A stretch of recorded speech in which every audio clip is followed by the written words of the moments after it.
Selamat pagi dan Assalamualaikum warahmatullahi wabarakatuh. Jadi pada video kali ini kita akan membahas tentang materi bagaimana nilai dan norma konstitusional Undang-Undang Negara Republik Indonesia 1945 dan konstitusional ketentuan perundang-undangan di bawah Undang-Undang Dasar dengan Bapak dosen pengampu yang terhormat Bapak Thohab Pandapotan Simarimari MPD. Namun sebelumnya, izinkan kami memperkenalkan anggota kelompok kami yang terlibat dalam pembuatan video pembelajaran pada materi kali ini. Memasuki materi yang pertama, kita akan melihat dari sisi menelusuri konsep dan urgensi konstitusi dalam kehidupan berbangsa dan bernegara. Konstitusi adalah seperangkat aturan atau hukum yang berisi ketentuan tentang bagaimana pemerintah diatur dan dijalankan. Oleh karena itu, aturan atau hukum yang terdapat dalam konstitusi itu mengatur hal-hal yang sangat mendasar bagi suatu negara. Adapun fungsi dari konstitusi itu ada 3. Yang pertama, sebagai landasan konstitusionalitas. Yang kedua, untuk membatasi kekuasaan pemerintah. Dan yang ketiga, membatasi atau mengendalikan kekuasaan penguasa.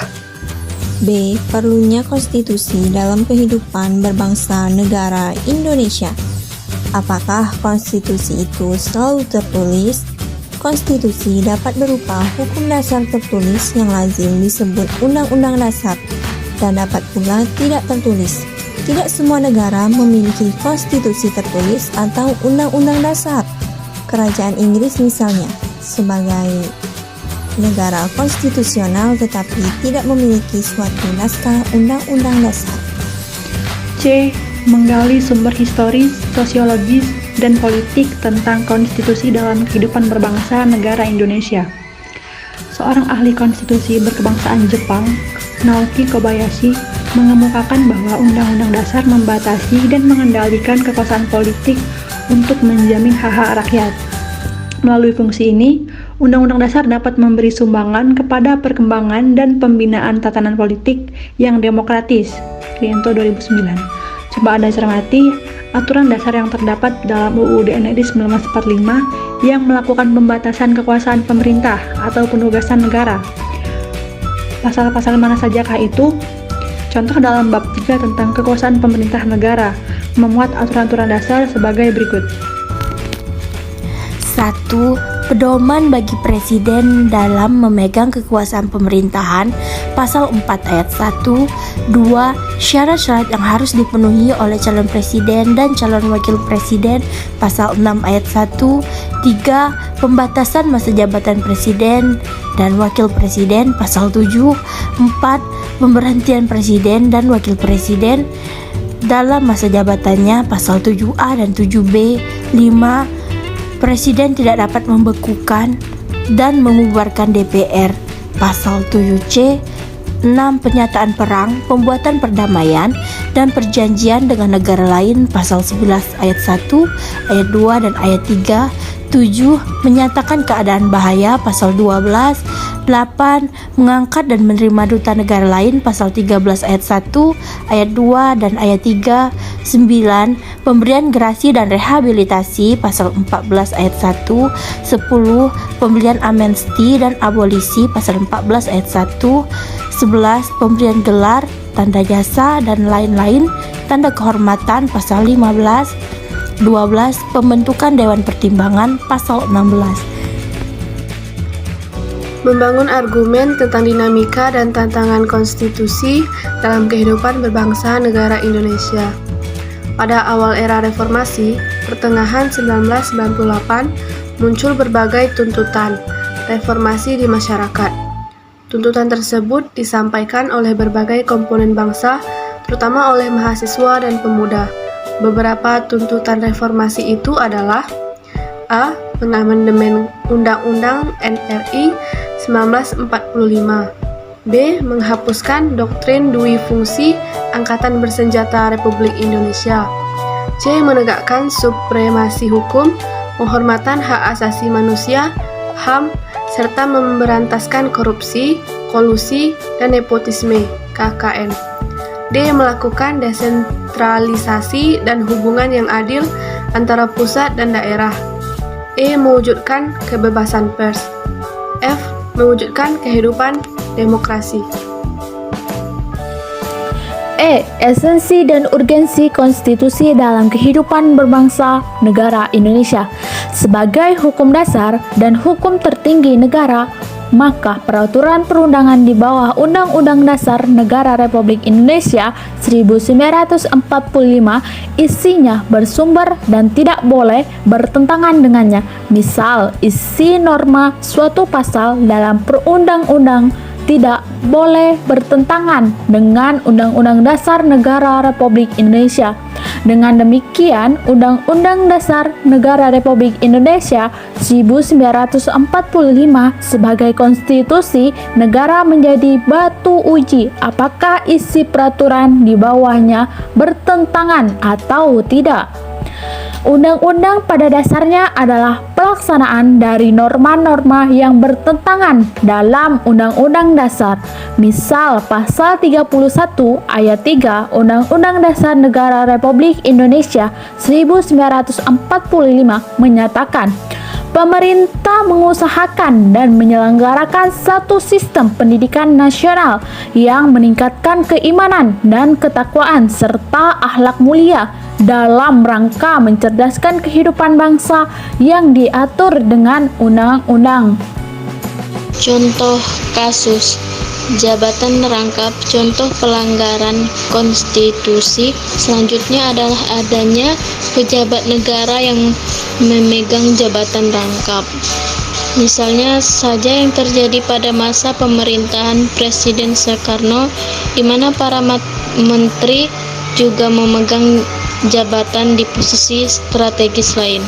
Hal ini tentu menyalahi aturan konstitusi yang berlaku. Sebab dalam konstitusi secara tegas dikatakan bahwa pejabat negara yang memiliki posisi strategis dilarang untuk merangkap jabatan. Selanjutnya yaitu para pendiri Negara Kesatuan Republik Indonesia telah sepakat untuk menyusun sebuah undang-undang dasar sebagai konstitusi tertulis dengan segala arti dan fungsinya. Sehari setelah proklamasi kemerdekaan Republik Indonesia pada 17 Agustus tahun 1945, Konstitusi Indonesia sebagai sesuatu revolusi groundwit telah disahkan pada 18 Agustus tahun 1945 oleh Panitia Persiapan Kemerdekaan Indonesia dalam sebuah naskah yang dinamakan Undang-Undang Dasar Negara Republik Indonesia. Dengan demikian, sekalipun Undang-Undang Dasar tahun 1945 itu merupakan konstitusi yang sangat singkat dan hanya memuat 37 pasal. Namun, ketiga materi muatan konstitusi yang harus ada menurut ketentuan umum teori konstitusi telah terpenuhi dalam Undang-Undang Dasar tahun 1945 tersebut. Yang pertama, Indonesia sebelum tanggal 17 Agustus tahun 1945 belum memiliki konstitusi yang sah. Tetapi sehari setelah proklamasi kemerdekaan Republik Indonesia pada 17 Agustus tahun 1945, Konstitusi Indonesia sebagai sesuatu revolusi groundwit telah disahkan pada tanggal 18 Agustus tahun 1945 oleh Panitia Persiapan Kemerdekaan Indonesia dalam sebuah naskah yang dinamakan Undang-Undang Dasar Negara Republik Indonesia. Berdasarkan Kamus Besar Bahasa Indonesia, addendum adalah sebuah istilah serapan dari bahasa Belanda yang artinya lampiran atau jilid tambahan. Makna lain, addendum adalah pasal tambahan dan ketentuan tambahan yang dilampirkan pada sebuah perjanjian. Karena sudah ditambahkan, maka isi addendum sepenuhnya menjadi bagian dari kontrak sehingga isi diakui sebagai bagian dari kontrak itu sendiri. Semua persetujuan dibuat berdasarkan undang-undang berlaku sebagai undang-undang bagi mereka yang membuatnya. Persetujuan hanya bisa ditarik kembali setelah ada kesepakatan dari kedua belah pihak atau karena alasan lain. yang tertera dalam undang-undang, persetujuan harus dilakukan dengan niat baik. Syarat adanya adendum sangat berguna jika sewaktu-waktu pihak yang terlibat menyadari bahwa pasal atau bagian yang kurang dalam perjanjian.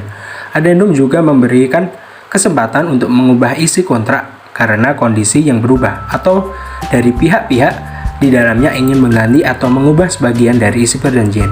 Sebuah adendum dianggap sah apabila dibuat menambahkan atau mengganti isi dokumen lama, dibuat dengan kesepakatan semua pihak yang terlibat dalam perjanjian. Jika ada salah satu pihak yang tidak setuju, adendum dianggap tidak sah dibuat oleh orang-orang yang memiliki kecakapan dalam membuat perikatan adanya masalah atau hal tertentu yang menyebabkan dibutuhkannya perubahan isi perjanjian. Adanya kausa yang legal tidak melanggar hukum. Jika diperlukan penandatanganan adendum dapat dihadiri saksi. Tujuan dan fungsi adendum seperti yang sudah disebutkan pada poin sebelumnya. Adendum dibuat untuk mengatasi seandainya ada hal-hal yang belum dimasukkan ke dalam kontrak atau perjanjian, atau ketika ada bagian yang ingin diubah sesuai dengan kesepakatan para pihak yang terlibat di dalamnya. Berikut adalah gambar anatomi tata urutan perundang-undangan.